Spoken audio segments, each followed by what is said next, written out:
இன்னைக்கு நம்ம மசாலா கொண்டக்கடலை சுண்டல் எப்படி செய்யறதுன்னு பார்க்கலாம்.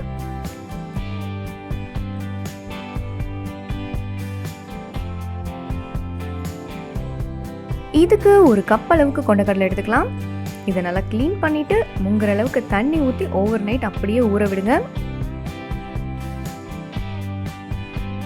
இது ஒரு 10 மணி நேரத்துக்கு அப்புறம் கடலை நல்லா ஊறிடுச்சு. இதை இப்போ ப்ரெஷர் குக் பண்ணி எடுத்து வச்சுக்கலாம்.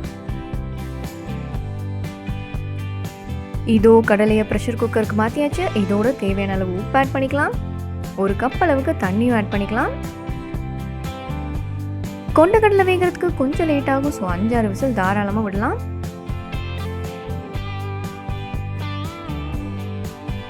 இதோ கடலை வெந்துருச்சு, குலையாமல் பக்குவமாக இருக்குது. இது ஒரு பக்கம் இருக்கட்டும். அடுத்த நம்ம மசாலா ரெடி பண்ண போகிறோம். ஒரு பேனில் 1 டேபிள் ஸ்பூன் அளவுக்கு கடலைப்பருப்பு ஆட் பண்ணுங்கள். இதோட 1 டீஸ்பூன் அளவுக்கு உளுந்து,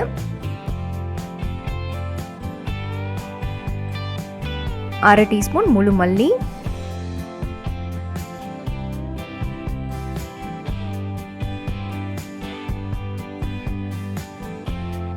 1 இல்லைன்னா 2 காஞ்ச மிளகாய் உங்கள் காரத்துக்கு தகுந்த மாதிரி ஆட் பண்ணிக்கோங்க. இதெல்லாம் இப்போ நல்லா வறுத்துக்கலாம்.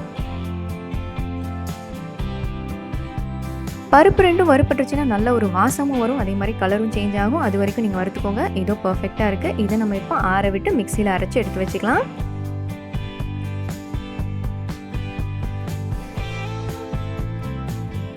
ஸோ சுண்டலுக்கான மசாலா பொடி இங்கே ரெடியாக இருக்குது.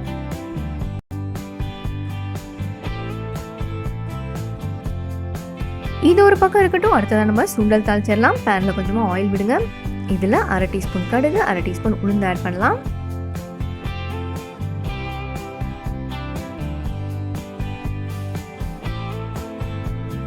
கடுகு வெடிச்சதும் ஒரு கையளவுக்கு கருவேப்பிலை,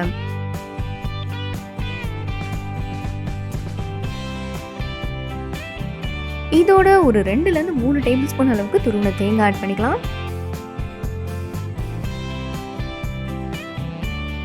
தேங்காய் லைட்டாக வறுபடட்டும். ஒரு 2 நிமிஷம் வதக்கிக்கோங்க. வதக்கிட்டு நம்ம அரைச்சி வச்சிருக்க அந்த மசாலாவை ஆட் பண்ணுங்க.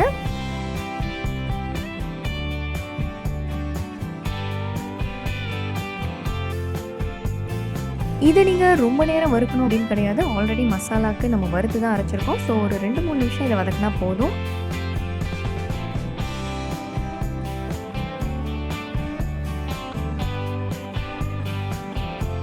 இதோட தேவையான அளவு உப்பு ஆட் பண்ணிக்கலாம்.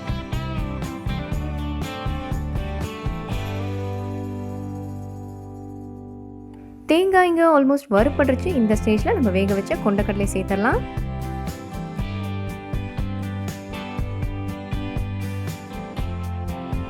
எல்லாம் நல்லா கலந்து விடுங்க. கடலையில் மசாலா நல்லா கோட் ஆகட்டும்.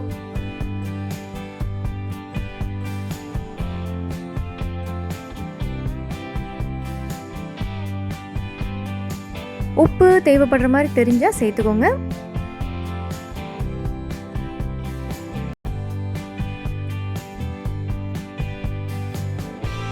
இதுவும் நல்லா கலந்து விட்டாச்சு. சூப்பரான சுண்டலும் ரெடி ஆயிடுச்சு. இந்த நவராத்திரிக்கு இதை கண்டிப்பாக ட்ரை பண்ணி பாருங்க. ரொம்ப ரொம்ப நல்லா இருக்கும்.